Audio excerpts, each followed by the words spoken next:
udah ada Bu Amanda. Halo Bu Amanda, saya undang ya.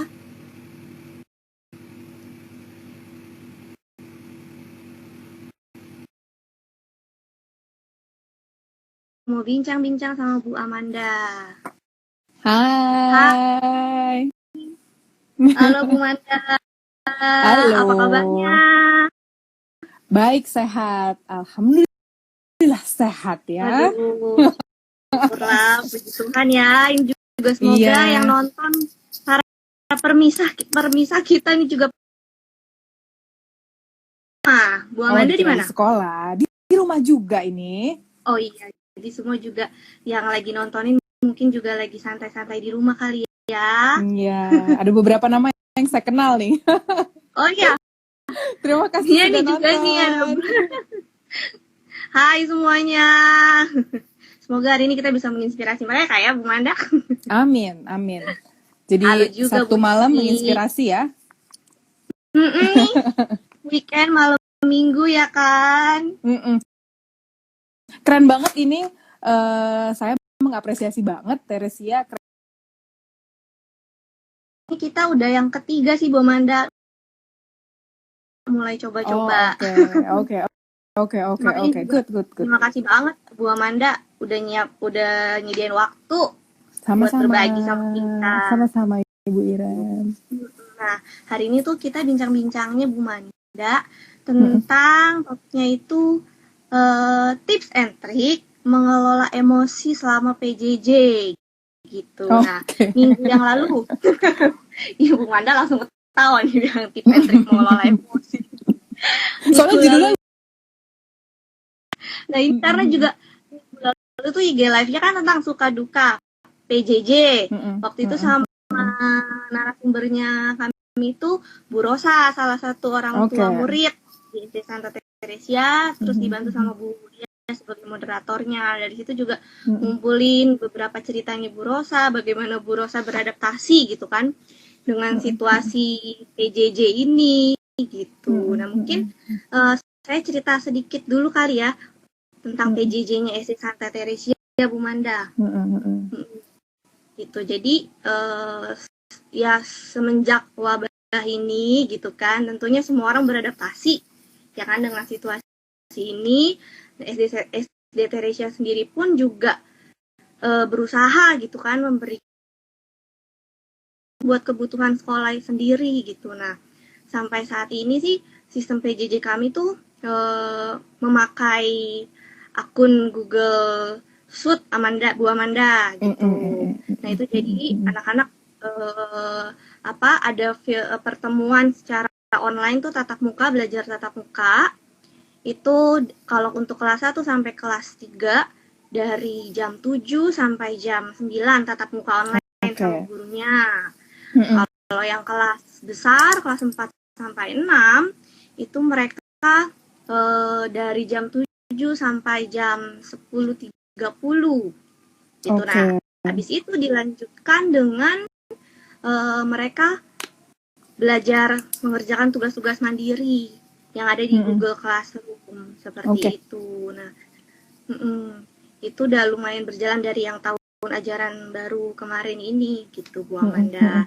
Nah, perubahan sistem pembelajaran ini kan daring ya, dari yang tatap muka langsung sama anak-anak bisa ketemu langsung, ngajarin langsung ya kan. Ini nah ini nih yang mau jadi topik kita hari ini. Kita pilih ya kan tips and trick mengelola emosi selama PJJ gitu. Nah, ngomong mengelola emosi, sebenarnya nih Bu Amanda, emosi yang harus dikelola itu tuh emosi yang seperti apa sih sebenarnya gitu, sampai-sampai kita harus ya, mengelola emosi ya. Jadi memang kebanyakan kita tuh kalau dengar kata emosi, kebanyakan rata-rata jelek nih. Aduh, emosi banget deh gue, gara-gara gini anak gue nggak pergi ke sekolah gitu, misalnya gitu ya. Tapi sebetulnya emosi itu sebetulnya tidak selalu negatif. Karena kalau misalnya dulu mungkin papa mama di rumah ada yang suka nonton film, pernah nonton film kartun judulnya Inside Out mungkin ya. Nah, teman-teman yang lucu-lucu itu adalah sebetulnya emosi-emosi dasar nih yang kita sebagai manusia punya. Ada senang, ada marah. Emosi-emosi itu bukan harus dihilangkan. Halo, selamat malam. Ada yang nyapa selamat malam. Iya, Bukan harus dihilangkan. Tapi bagaimana betul memang harus dikendalikan. Bayangkan begini, misalnya emosi bahagia deh. Kita datang ke kantor atau ke sekolah terus terlalu happy banget, terus semua disapa, anak-anak suruh duduk tapi nggak mau kayak jempalitan kemana-mana. Itu juga sebetulnya tidak pada tempatnya. Jadi emosi memang harus dikendalikan apabila tidak pada tempatnya. Gitu. Nah, jadi misalnya gini, kalau misalnya orang tua merasa bahwa kebanyakan mungkin emosinya yang sekarang dirasakan adalah mungkin marah, atau misalnya capek, atau misalnya bete gitu ya misalnya. Kenapa? Karena mungkin pembelajaran daring ini bikin repot gitu. Karena biasanya orang tua kan nggak ngajarin anak nih di rumah emosi yang marah, yang bete, yang kesel, ini nih yang mesti dikendalikan gitu. Nah, kadang-kadang suka bertanya nih, caranya gimana ya buat mengendalikan emosi gitu kan? Kan kita bingung ya, aduh gimana sih mengendalikan emosi tuh? Nah, caranya aku akan kasih 4 cara. Kayak iklan ya. Ada 4 cara. Gimana? Tapi sebelumnya nih gini, gimana? Ya, kalau boleh. pemirsa kita gitu ya, yang ini nih, yang nontonin ini nih, mau curhat gitu ya, emosi-emosi apa sih yang mereka rasakan selama PJJ, boleh ya Bu Manda ya, tulis di kolom komentar gitu ya, boleh curhat, boleh berbagi sama kita supaya kita juga kan bisa sama-sama belajar gitu ya. Betul, ada 4 cara. Pertama, misalnya nih, kita pokoknya, misalnya kita pilih emosi yang mau dikendalikan, bukan dihilangkan ya. Dikendalikan adalah emosi marah, bete, capek misalnya ya. Kita bisa pilih nih di antara 4 ini. Namanya TIPP. Yang pertama, TIPP. Itu ya, Tango, India, Papa. TIPP ya. Yang pertama adalah T. Yang bisa kita lakukan adalah temperature. Percaya atau enggak, dengan suhu kita yang panas banget nih di luar, itu tuh bisa banget membuat kita emosi. Apalagi kalau papa mama di rumah merasakan, Ibu Iren juga merasakan, Jakarta nih lagi panas-panasnya. Nggak cuma corona aja yang lagi panas-panas, tapi Jakarta tuh lagi panas-panasnya. Gitu ya. Jadi memang situasi suhu di luar itu membuat makin bikin emosi. Tapi nggak hanya itu, ternyata pada saat kita badannya lagi stres, itu tuh bisa bikin kita tuh makin emosi. Jadi pada saat kita panas, jantung deg-degan gitu. Coba deh sekarang stres. Coba ya kita rasakan kalau kita stres sekarang. Ini saya deg-degan sih sebenarnya. Saya panas nih kayaknya. Nah, jadi pada saat stres, kita tuh badan kita panas. Jadi yang harus dilakukan adalah bagaimana caranya kita bisa menurunkan suhu badan kita segera. Caranya sederhana. Kalau Bapak dan Ibu berani, Bapak Ibu berani, ini sebenarnya saya udah pernah sharing dulu di TK. Waktu kemarin TK kita ngadain webinar tentang bagaimana mengendalikan stres gitu ya. Ini bisa sharing di sini. Jadi kalau pernah tahu ada cool pack, jadi kayak ice gel gitu yang dingin. Ice gel itu bisa misalnya kita lagi emosi, buka aja kulkas, ambil cool pack-nya, itu akan menurunkan detak jantung kita di mata dan di jidat seperti ini. Ya seperti itu. Kalau misalnya ada yang nggak berani nih Bu Manda pakai cool pack, takut kedinginan banget, masuk kamar, nyalain AC. Kadang-kadang kan mungkin ada yang stres saat berada di dapur kelamaan. Mungkin karena memang pada dasarnya kita stres, badan kita panas, dan ruangannya panas. Maka yang kita bisa lakukan adalah mungkin masuk ke kamar yang ada AC-nya. Atau kalau memang mau lebih cepat dan instan lagi, pakai cool pad, ditempelkan seperti itu. 20 detik aja cukup. 1, itu namanya temperature. Iya, yang kedua adalah bisa dengan intens. mengendalikan suhu Ha-ha. tubuh ya. Betul. kita Jadi mengendalikan menurunkan suhu tubuh tubuhnya. kita supaya Jadi ini Oke, untuk cooling down menarik. dulu. Turunin dulu suhu badannya. Dengan cara Pantesan ya, Bu apa? Manda, kalau Pakai misalnya cooling pack. pantesan kalau misalnya kita memang lagi emosi, lagi marah gitu ya, emosi yang negatif itu muncul, muka kita bisa merah itu karena memang suhunya juga lagi naik berarti kan. Exactly. Iya. Dan kadang-kadang kadang ketika kita jadi berkeringat dan sebagainya. Gitu. Kadang nggak usah mesti marah, stres kerja deh. Kita bayangin stres kerja, duduk di laptop, itu bisa badan kita bisa keringetan. Iya betul. Ya, oke. Terus yang berikutnya Bu Amanda, tadi kan temperatur ya. Temperature ya. Yang kedua adalah intense exercise. Nah, ini di beberapa, kadang-kadang kalau saya ngomong sama beberapa orang tua, kadang mereka suka bilang, aduh Miss Manda, saya kangen pengen zumba deh. Kangen pengen olahraga, pengen zumba, pengen apa sebagainya. Nah, hal yang bisa dilakukan adalah intense exercise. Jadi pada saat kita misalnya stres, kadang kita bisa melakukan olahraga ringan. Jadi dibuang tuh energinya. Nggak usah olahraga ringan terus kalau stres tiba-tiba mau lari ke GBK. Nggak usah, itu susah. Jadi kalau misalnya mau lagi stres, ya susah. Misalnya lari di tempat 5 menit, 15 menit, atau mungkin mau lebih modern lagi, cari aplikasi HIIT, HIIT misalnya, atau nggak lihat di YouTube. Gitu. Jadi olahraga itu juga bisa mengeluarkan emosi negatif yang kita punya gitu. Karena ingat sebetulnya emosi negatif itu, misalnya kita marah sama anak kita, marah sama sekolah misalnya, kita mungkin nggak bisa langsung menghilangkan rasa marah itu, tapi kita bisa mengendalikan perilaku-perilaku yang disebabkan sama marahnya kita. Misalnya kita marah, terus pengen banting barang. Daripada banting barang, mending ambil ice pack kan, mendinginkan dulu. Jadi barangnya nggak dibanting. Marahnya mungkin hilang nggak? Mungkin enggak, tapi perilakunya jadi lebih bisa terkendali. Gitu. Jadi ibaratnya itulah kenapa ada orang bilang, selesaikan masalah dengan kepala dingin. Gitu. Cooling down itu ya. Cooling down, betul. Bukan hanya olahraga yang harus cooling down ya. Iya betul. Cuman emang kan kadang nih Bu Manda, kalau misalnya lagi yang namanya udah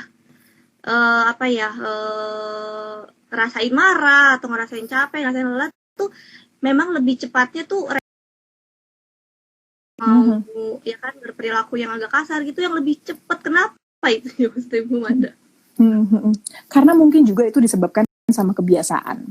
Sebetulnya kalau kita misalnya di beberapa konseling atau terapi, kita selalu bilang bahwa mengendalikan emosi atau mengendalikan perasaan tidak nyaman itu butuh latihan.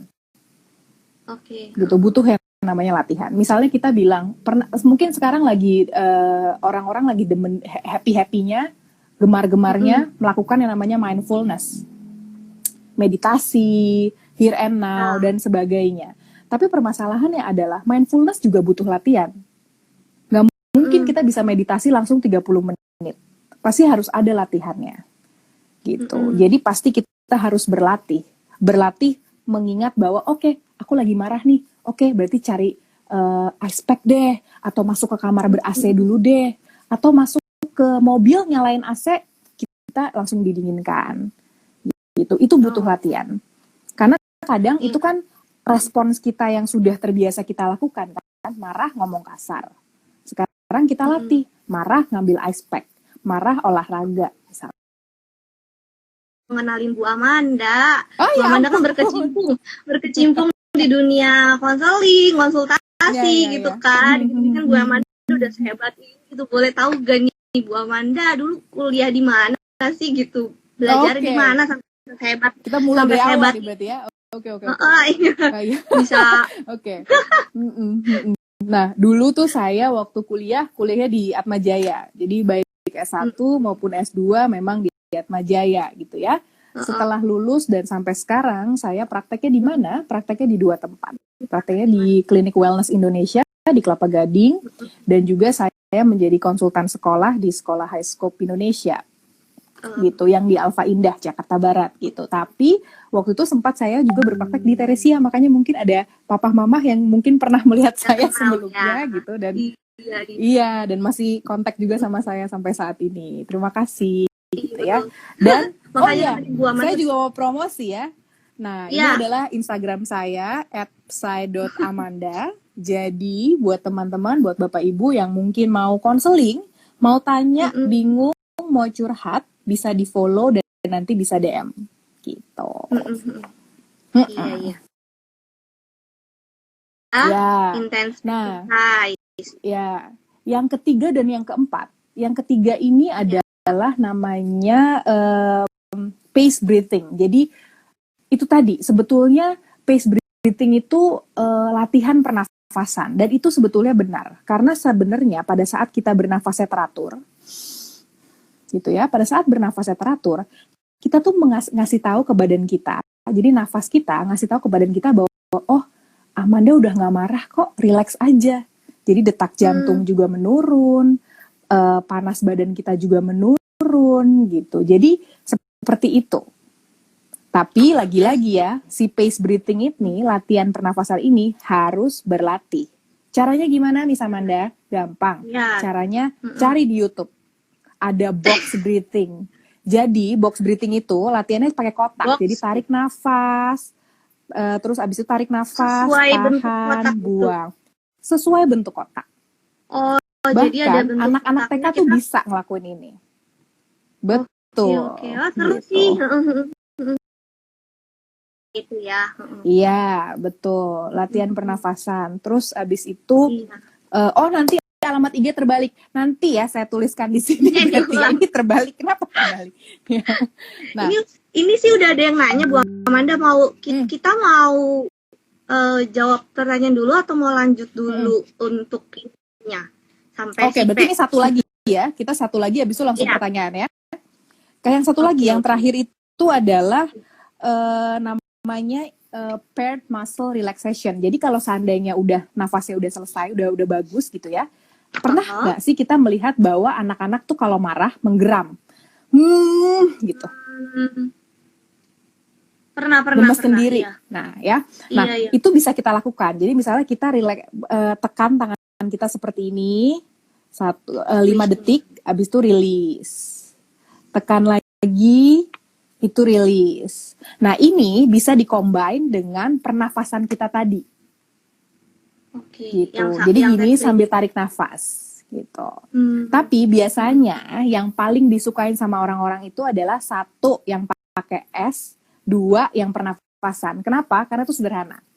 Paling simpel soalnya ya. Paling simpel gitu. Dan ini tidak harus dilakukan 4-4-nya. Ini boleh dipilih salah satu saja. Gitu.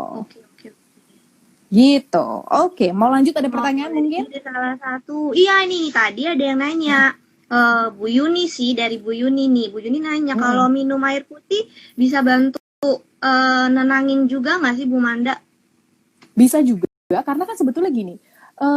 Kalau memang ada orang yang sudah menemukan caranya untuk menenangkan diri, nggak masalah sebetulnya. Boleh-boleh aja. Ada yang mungkin itu memang hal-hal yang bisa membuat dia tenang. Misalnya ada minyak kayu putih di situ, ada misalnya squeezies yang boneka yang bisa diremas-remas, itu macam-macam. Jadi boleh-boleh aja kalau memang terasanya hal tersebut bisa menenangkan, nggak masalah. Jadi gitu. Sebenarnya kalau kita udah tahu hal apa yang bisa membuat kita tenang tuh ya pakai cara yang itu aja ya, yang memang betul. Tapi memang yang cara yang menggunakan S itu memang sebetulnya dilakukan dan itu pasti betul terjadi, karena S itu akan membuat heartbeat kita makin normal dan badan kita suhunya akan makin turun, makin dingin gitu. Iya betul. Nah, ada juga nih Bu Manda dari Bu Yeni Angela. Halo Bu Yeni. Iya, katanya gimana ya cara untuk iniin mood swing anak gitu kan, anak-anak lagi mudian nih, terus nanti dia tiba-tiba bisa berubah gitu tuh. Ini pertanyaan dari kira-kira segala ibu-ibu ini ya. Gimana iya caranya ini. mengendalikan mood swing anak? Gini, mood Iya. swingnya ini kenapa dulu gitu? Kalau misalnya mood swingnya karena PJJ, mungkin pertanyaannya saya nggak tahu ini benar atau enggak ya. Mungkin pertanyaannya anak jadi nggak motivasi lagi sekolah gitu karena mungkin sekolahnya jadi di rumah gitu ya. Kita anggap mood swingnya misalnya karena itu. Nah, kita perlu selami dulu bahwa gini, anak kan biasanya belajarnya di sekolah nih. Dan anak biasanya menganggap gadget sebagai hiburan. Gadget sebagai hiburan. Main game, lihat. Iya. Jadi nggak menyenangkan lagi buat mereka. Dan di saat mereka butuh teman-teman bermainnya di sekolah, nggak bisa juga. Jadi mungkin mood swingnya anak-anak kita sekarang dikarenakan pertama gadget yang jadi benda mainannya, sekarang jadi sekolah. Kemudian dia mau cari alternatif belajar mainan gitu ya. lain. Iya, jadi belajar. Mau cari alternatif mainan yang lain, teman-temannya nggak ada juga. Mungkin mau beli mainan baru, ke mall ribet misalnya. Jadi memang banyak sekali hal yang membuat anak kita tidak nyaman. Caranya gimana? Caranya adalah begini. Caranya adalah kita harus punya mindset sebagai parents bahwa ini dialami oleh seluruh anak di dunia. Semua sama-sama juga nggak mood juga, bete juga. Jadi yang bisa dilakukan adalah memperbanyak waktu bersama anak misalnya. Melakukan kegiatan di luar, misalnya kayak naik sepeda sore, atau misalnya lari sore, atau misalnya main games bareng misalnya. Mungkin itu bisa dilakukan.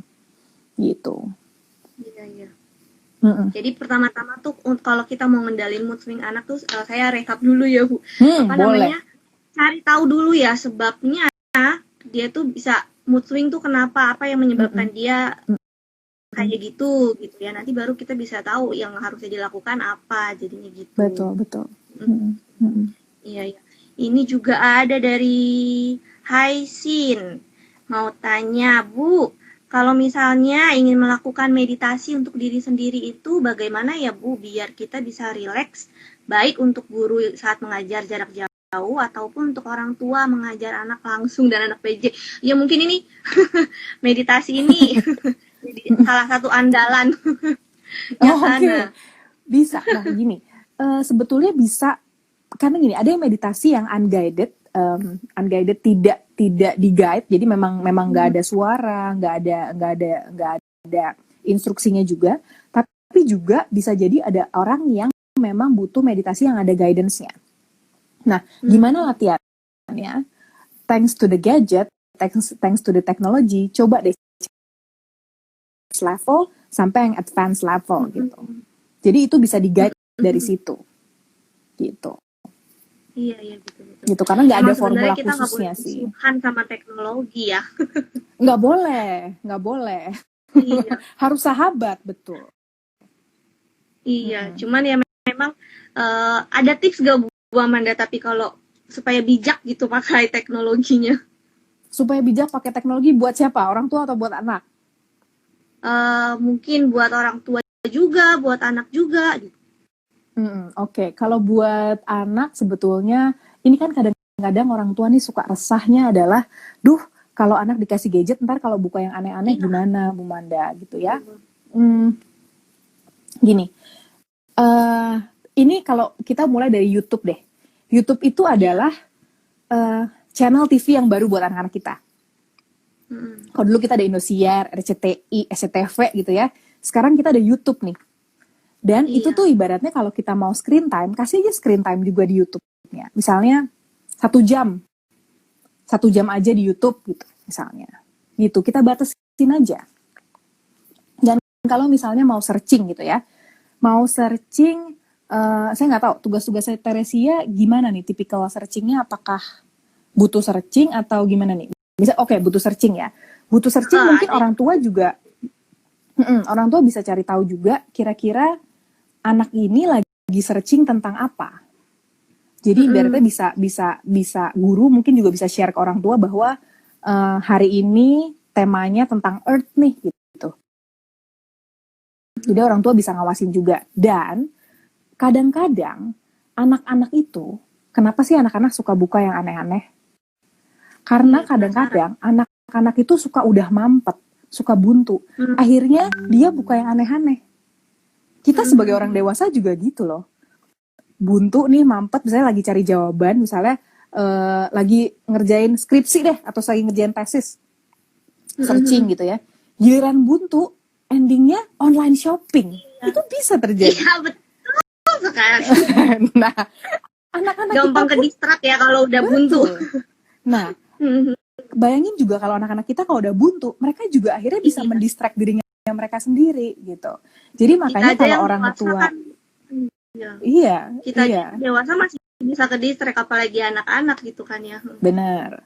Nah, makanya kalau seandainya anak-anak, kalau orang tuanya tahu, kan orang tuanya bisa nanya, kamu susahnya di mananya sih, yang bagian mana? Oh, tentang yang bumi ya. Jadi kalau orang tuanya tahu temanya apa, paling nggak sedikit aja gitu, dia bisa lebih nge-guide anaknya juga. Gitu. Gitu, Bu Ira. Iya sih, memang si PJJ ini kan didampingi sama teknologi, dan terus terang memang perannya orang tua makin tambah besar sekali gitu kan. Dari yang pembelajaran normal aja gitu ya, nggak jarak jauh aja tuh peran orang tua udah besar, apalagi sekarang gitu kan. Makin tambah double gitu kan, mereka tantangannya banyak sekali jadi orang tua ya.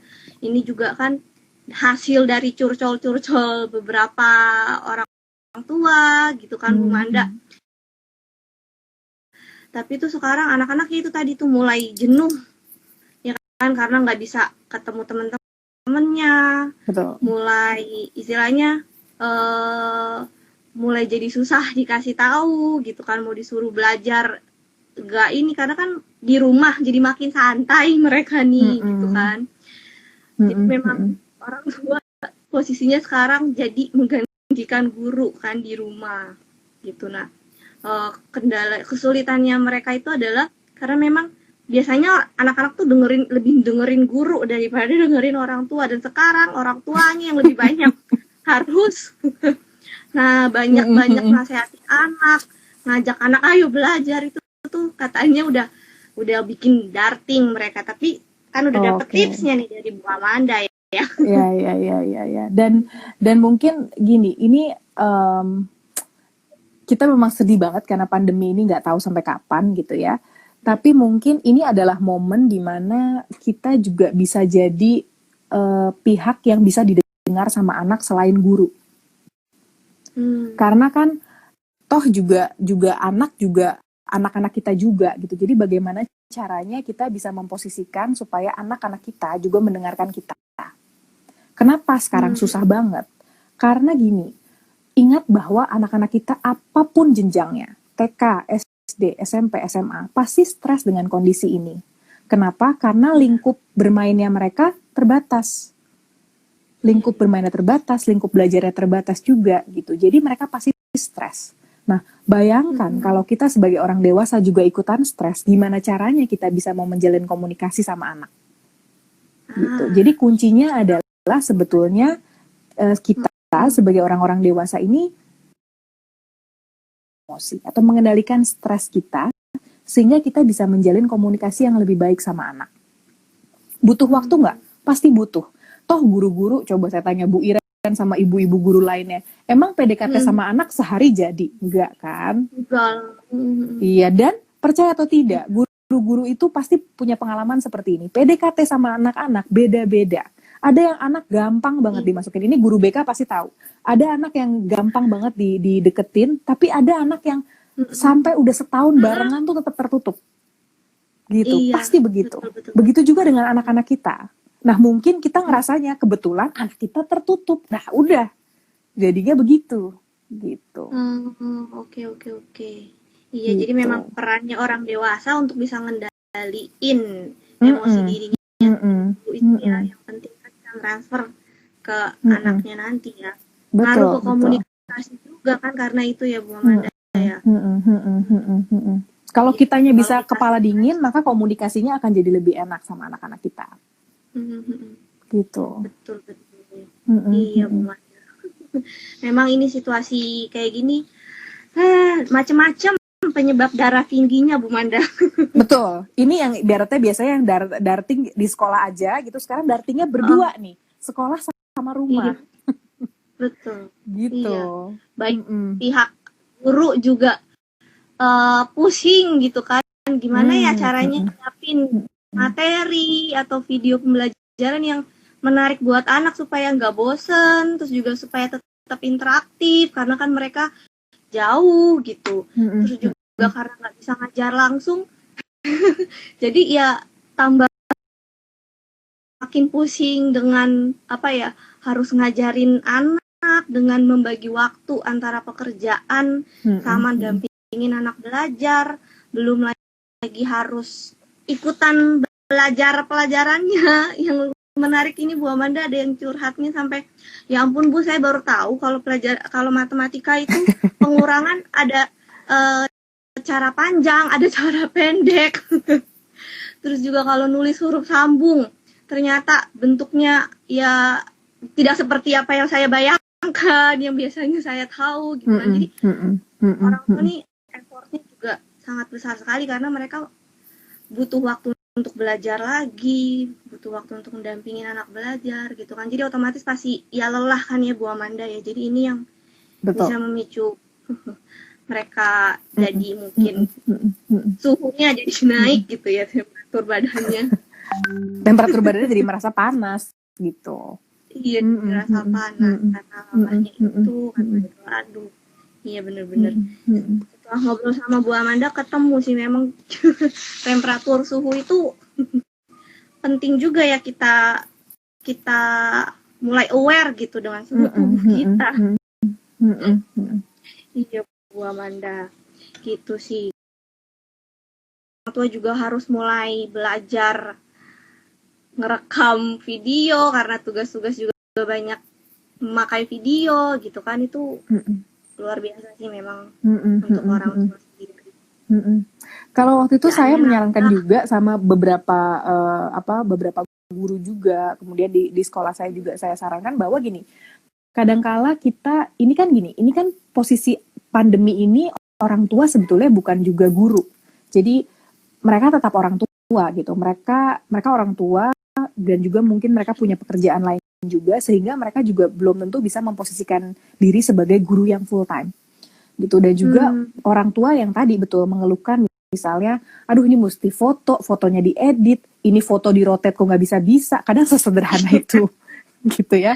Jadi dan itu bisa membuat sepaneng gitu, membuat kesel gitu loh. Nah mungkin juga bisa alternatifnya adalah mengumpulkan tugasnya ada juga dalam beberapa option, misalnya nggak cuma video aja, tapi mungkin bisa video, bisa foto dan juga yang lain gitu. Karena memang kita harus ingat juga bahwa independent learning, belajar secara mandiri, untuk grade-grade kecil memang sedikit susah gitu. Bahkan untuk grade besar pun gak jaminan juga dia bisa independent learning. Karena ini tergantung juga dengan pola asuh dan sebagainya. Gitu sih. Iya, betul. Jadi emang sebenarnya anak ada di rumah ini tuh bisa jadi kesempatan juga sebenarnya buat orang tua ya Bu Manda ya. Betul. Untuk jalin komunikasi, untuk bisa lebih dekat sama anak, lebih paham gaya belajarnya anak bagaimana. Betul. Jadi ya mungkin kita juga harus merubah cara pandang gitu ya, supaya anak di rumah nih sebenarnya bukan beban, tapi bisa jadi kesempatan untuk lebih dekat sama anak seperti itu. Kemarin juga yang menarik itu memang ketika IG live yang sama Bu Rosa itu, Bu Rosa cerita gimana masalah-masalah keluarga yang mungkin ada gitu kan, masalah-masalah intern gitu, itu pastinya tentunya menambah menambah intensitas masalah. Ya, betul. Cara tingginya makin memuncak semua. Betul. Memang ini kadang-kadang saya kalau diajak IG live atau webinar, saya selalu ditanya apa ya formula khususnya. Saya akan bilang bahwa nggak ada gitu. Jadi memang bukannya kami psikolog jadi menjual untuk konseling, bukan. Tapi karena memang ada problem-problem dalam keluarga yang tidak bisa dipukul rata Jadi itulah gunanya melakukan konsultasi, bertanya dengan psikolognya langsung. Karena bisa jadi stresnya tiap orang tua kan berbeda. Misalnya, keluarga yang satu, stres ternyata karena papahnya di PHK misalnya. Tentu beda level stresnya tapi mungkin memang gaptek misalnya gitu. Itu kan dua hal yang berbeda. Saya nggak bilang lebih stres yang mana, tapi itu dua hal yang stresnya berbeda, penanganannya pun berbeda. Gitu. Jadi makanya sebetulnya saya mengendorse bahwa untuk kalau ada yang nanya gimana caranya mengelola stres pada anak, saya akan lebih mengajak kelola dulu stresnya orang tua. Karena kalau sekarang ini sekolahnya ada di rumah. Jadi kalau orang dewasanya stres, anaknya rata-rata kebanyakan juga bisa ikut terpengaruh. Oh iya. Gitu. Betul. Iya Bu Manda. Ngomongin juga konsultasi, tadi kan Bu Amanda cerita kalau Bu Manda konseling di wellness ya Bu Manda ya. Nah kalau misalnya nih ada orang tua tertarik gitu mau konsultasi lebih lanjut sama Bu Amanda gitu, ini kan masa pandemi ya. Ini masa pandemi ini tetap buka apa gimana nih Bu Manda? Buka dan juga bisa langsung DM juga ke saya lagi ketikin. Sama tadi ya kan? Soalnya tadi kebalik ya kan? IG-nya Bu Amanda iya. Iya, nah ini langsung bisa konsultasi di sini dan bikin jadwal. Karena memang kayak gini kita nggak boleh jadi orang yang tertutup ya Bu Amanda ya. Untuk untuk terima dulu ini, iya aku memang capek, aku emang lelah, itu kita harus terbuka dulu ya. Tunggu ya, tadi saya komen tapi sepertinya fail. Masuk nggak Bu Iren? Belum nih Bu Amanda. Oh, saya iniin aja ya. Jadi untuk konsultasi dan Amanda. Saya ulangin lagi di psy.amanda. Oh ya boleh Bu Iren aja yang ketik. Coba saya yang coba ketik ya. Ya. Kadang juga orang tua kan suka susah untuk bagi waktu gitu ya Bu Iren ya. Nah ya itu IG-nya Bu Amanda. Ya, nanti kalau psy.amanda. Boleh. Iya Bu Amanda, soalnya kan kalau saya dengar dari tadi yang kita udah sharingkan ini gitu kan ya, sebenarnya juga terbuka sama apa yang kita rasakan dulu itu sebenarnya juga penting gitu ya. Jadi kalau memang ngerasa lelah, kalau memang ngerasa capek, kalau memang udah di batasnya kekuatan atau kemampuan kita, nggak ada salahnya untuk cerita gitu ya. Betul. Untuk berbagi sama orang yang dipercaya gitu kan. Betul. Dan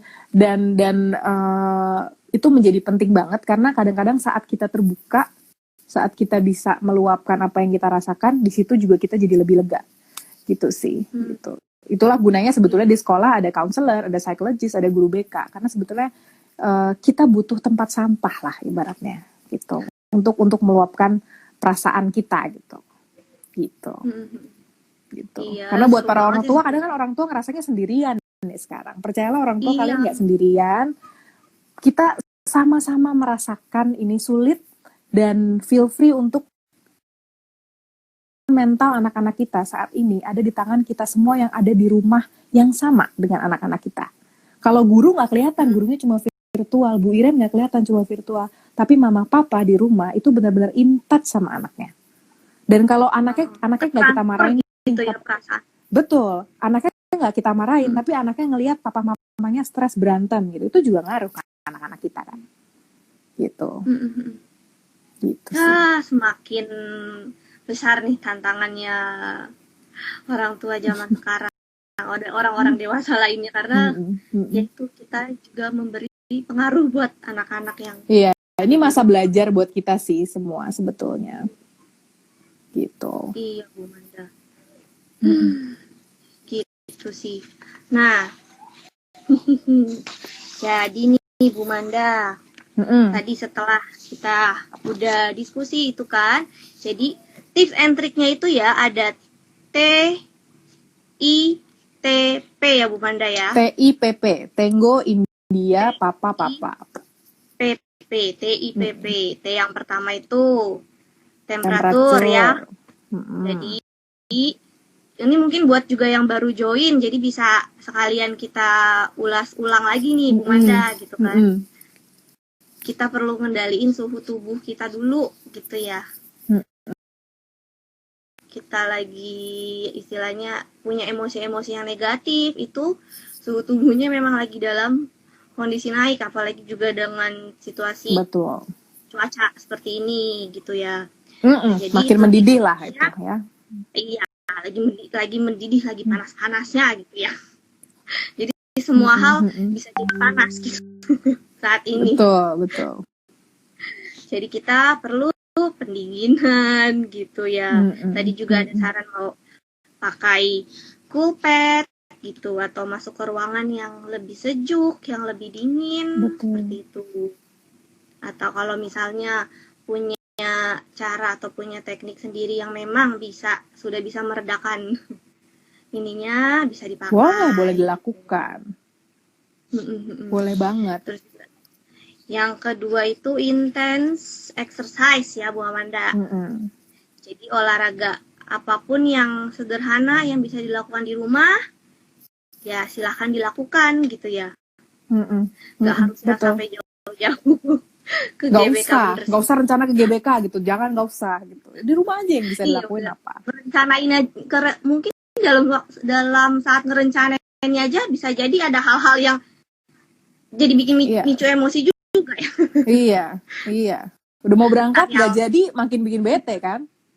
Iya betul. Jadi ya yang simpel-simpel aja dulu ya yang dilakukan olahraganya. Terus juga chest breathing. Nafas. Ya. Saya pernah lihat ya ada yang segitiga juga, ada yang circle, ada yang lingkaran. Jadi kita ngikutin benar-benar tarik nafas, hembuskannya itu ngikutin polanya itu. Saya juga pernah nyoba dan sebenarnya ternyata itu susah, nggak segampang yang kita pikirin. Jadi karena itu monoton itu kan. Jadi itu yang bikin bisa lebih tenang juga ya, karena kan pakai konsentrasi juga itu ternyata. Dan saat nafas kita teratur, nafas kita akan ngasih tahu ke otak kita bahwa badan kita seolah-olah sudah tenang. Makanya kita juga lebih tenang gitu. Iya, betul. Jadi itu semua panca inderanya bekerja ya di situ ya. Betul. Terus yang terakhir itu tadi ada paired muscle relaxation. Jadi dilatih misalnya kayak dari tangan, misalnya digenggam kenceng-kenceng, dieratkan, kemudian lepas gitu. Kemudian kalau bisa ngencengin paha, dikencangkan sebentar, dilepas gitu. Apapun, muscle apapun. Jadi bisa dikencangkan tangan sama paha, terus juga kaki diremas, jari kaki juga bisa. Jari-jari kakinya ya. Bisa gitu. Itu perlu ada kayak berapa kalinya atau pokoknya lakukan banyak aktivitas yang bikin tenang deh di rumah. Misalnya kalau mau beli lilin wangi boleh, mau beli aromaterapi boleh, mau berendam air panas sebentar boleh, nggak apa-apa. Oke. Sebenarnya tipsnya sih ini simple-simple semua sebenarnya Bu Amanda nih. Atau mau video call dengan keluarga, dengan teman, itu juga bagus. Kenapa? Karena itu menjalin komunikasi kan. Gitu, karena kita sekarang terbatas banget komunikasi dengan orang. Gitu, jadi itu bisa dilakukan untuk juga, bisa sharing, bisa juga masih merasa ada human interaction, itu kan bisa bikin gak stres gitu. Iya betul. Memang sih anak-anak juga kadang kalau habis selesai Google Meet dengan guru tuh, mereka tetap ada beberapa yang nungguin, mantengin sampai dada-dada sama temennya tuh. Iya. Seluruh guru di dunia bilang dadain anak di Google Meet itu nggak kelar-kelar, karena mereka nggak mau live tuh, gitu. Karena memang mereka segitu hausnya interaction. Sama temennya. Pas banget, tadi baru aja beli lilin aromaterapi. Siap. Iya di si Bu Yuni. gitu. Mm-mm. Iya, iya. Bu Amanda, aduh, ini terus terang terbantu banget sih. Saya juga kalau denger nih ada tipsnya tadi yang TIPP ini, saya sih berencana nih mau mulai coba-coba yang simple-simple ini, gitu kan. Boleh Karena dilakuin. itu tadi sebenarnya ya simple. Makasih banget untuk tipsnya Bu Amanda. Gitu. Sama-sama. Atau ada lagi nggak Bu Amanda pesan untuk semua orang yang mungkin lagi merasa lelah? Stres itu adalah bagian dari hidup kita. Tanpa hal-hal yang stressful, sebetulnya hidup kita juga nggak akan berwarna. Misalnya kalau di dalam sekolah deh, atau di dalam kantor kita, nggak ada stres sama sekali, kita juga boring. Dan saat kita mencapai kebosanan, kita nggak bisa berkembang. Maka stres itu diperlukan. Hanya saja memang kadarnya nih, yang mungkin pandemik ini kadarnya berlebihan stresnya. Misalnya banyak mungkin ada yang pekerjaannya dipotong gaji, kehilangan pekerjaan, atau yang lainnya proyek tertunda gitu ya. Oleh karena itu memang mau nggak mau, betul, mau nggak mau kita memang harus melakukan strategi untuk mereduce stress atau coping stress gitu. Jadi strateginya macam-macam, dari pakai lilin, dari ketemu teman secara virtual, dari mungkin juga kalau mau ketemu psikolog juga boleh ketemu psikolog di virtual, karena berbagi itu adalah hal yang sangat manusiawi. Jadi memang manusia itu akan makhluk sosial. Jadi memang butuh tuh human interaction gitu. Kadang-kadang kalau nanya temen, mungkin jawabannya kurang objektif, kurang bisa memberikan insight. Mungkin bisa ke psikolog, ke konselor, ke guru BK gitu. Ada yang tanya Bu Ira. Ya. Iya, ini Ibu Rosa ini, Ibu Manda. Halo, jadi apa Ibu Rosa. Miss Amanda, belajar sambil dengar musik dan makan permen karet. Oke. Ini lagi belajar ceritanya nih anak. Oke. Gak apa-apa atau mana nih Bu Amanda? Sebetulnya gini, kalau kita lihat pemain basket, kalau pernah lihat game basket NBA player tuh kebanyakan ada juga yang main basket pada saat bertanding. Kadang-kala mereka bisa nyusun strategi, bisa juga bertindak itu dengan cara mereka ngunyah. Karena kan kadang-kadang ada yang kalau kita punya senses, kita punya indera gitu ya, ada anak-anak yang craving buat ngunyah misalnya. Jadi dengan ngunyah mereka bisa jauh lebih berpikir, atau nggak bisa dengerin musik. Mereka bisa lebih berpikir kalau mereka dengerin musik. Nggak masalah, hanya saja anak mesti diajarkan dengan cara gitu. Nah ini yang mesti dilatih. Ya, walaupun kalau memang misalnya mengganggu banget, kadang ada anak gini, dia nggak bisa dengerin musik nih di sekolah. Akhirnya yang dia lakukan adalah ngetok-ngetok bolpen. Iya. Buat apa? Buat dapat sensasi musik di telinganya. Tapi hal ini mengganggu teman sekelas dan membuat guru marah, bukan begitu Bu Iren? Ya, betul. Nah, apabila ini sangat mengganggu, maka mungkin nanti anaknya bisa dilakukan assessment juga sama psikolog. Tapi bukan berarti anaknya kenapa-napa ya. Mungkin bisa jadi anaknya harus kita kasih, harus kita kasih misalnya alternatif yang lain gitu. Jadi alternatif gitu. Mungkin bisa gerakan-gerakan yang tidak bersuara misalnya gitu ya. Ya, atau mungkin bisa dikasih terapi tertentu misalnya. Ini tuh yang disebut anak yang maksudnya memang gaya belajar kinestetik atau bukan sih Bu Amanda yang kayak gini ini? Oke, kalau misalnya gaya belajar kinestetik itu kan kadang-kadang anaknya gerak, anaknya explore. Gitu ya. Tapi kalau makan permen karet dan dengar musik, ini dugaan saya mungkin memang dia ada craving di senses di bagian mulutnya, taktilnya atau segala macamnya, atau memang di indera pendengarannya gitu. Asalkan memang membuat anaknya belajarnya jadi produktif.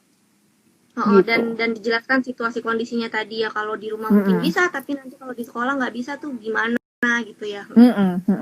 Tapi kalau memang anaknya nggak bisa banget sampai di sekolah sampai betul-betul harus punya permen karet atau misalnya sampai ketok-ketok meja, itu mungkin bisa kita konsultasi lanjutan untuk mencari jalan tengahnya gimana nih gitu. Iya ya, menarik banget ini Bu Amanda.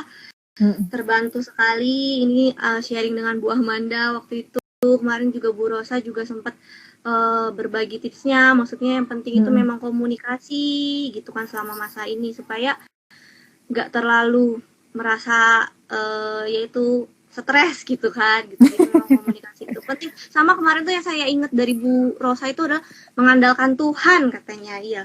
Jadi selama masa ini memang kita nggak mungkin bisa ngandelin diri sendiri gitu kan. Betul. Kadang-kadang kita pasti jadi ibu, jadi orang tua terbiasa untuk jadi superpower gitu ya. Kita bisa semuanya. Iya. Padahal kadang-kala butuh momen di mana kita merasa kadang pasrah itu adalah hal yang kuat juga gitu. Pasrah, ikhlas bahwa tidak semua hal bisa kita kendalikan. Kita nggak bisa kendalikan corona kecuali kita tiba-tiba bisa bikin vaksin, gitu kan?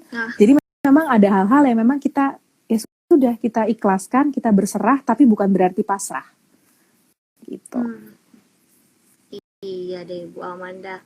Terima kasih untuk waktunya. Ini sepertinya gelas kita terbatas. Iya, nggak apa-apa Bu Eran. Nanti lain waktu kita IG live lagi.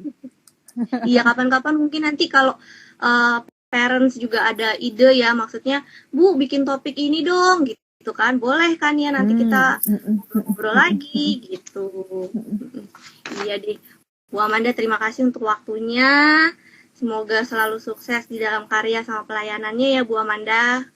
Terima kasih. Di follow ya IG-nya psy.amanda. Iya, ininya Bu Amanda. Nanti juga kalau mau konsultasi lanjutan silakan. Ternyata boleh. Selama masa pandemi pun Bu Amanda. Ya deh. Terima kasih Bu Amanda. Saya yang terima kasih. Tuhan memberkati. Dadah. Selamat malam. Selamat malam Bu Amanda dan selamat malam juga buat yang lain gitu.